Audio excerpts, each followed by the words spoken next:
Nous avons tous des afflictions, et lorsqu'elles se manifestent, leur force est très puissante. En théorie, nous le comprenons.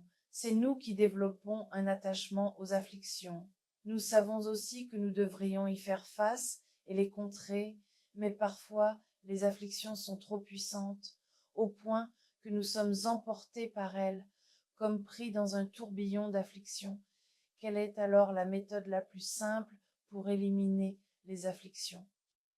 Lorsque les afflictions se manifestent, quelle est la méthode la plus simple pour les arrêter? Il n'y a pas de méthode particulièrement simple, car les afflictions ont été cultivées de façon très intense dans notre esprit. Pour les éliminer, il faut absolument avoir une sagesse puissante et pratiquer à long terme. Auparavant, un pratiquant m'a dit que, au début, ces afflictions étaient extrêmement puissantes. Il avait l'impression qu'il n'y avait aucun espoir dans cette vie. Puis, il s'est mis à faire des prosternations avec acharnement, 400 000.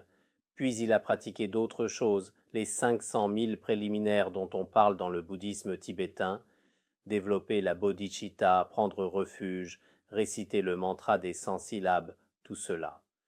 Puis avec son corps et son esprit, il a pratiqué pendant quelques années d'une manière très forcée. À ce moment-là, les afflictions se sont d'abord relativement apaisées, pas aussi terribles qu'avant.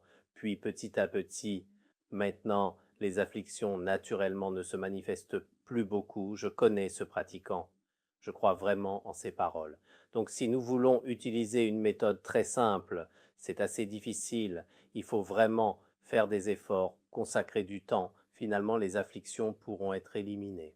J'ai une méthode simple, comme ça. Mais il y aura des effets secondaires. Les afflictions reviendront quand même, c'est vrai.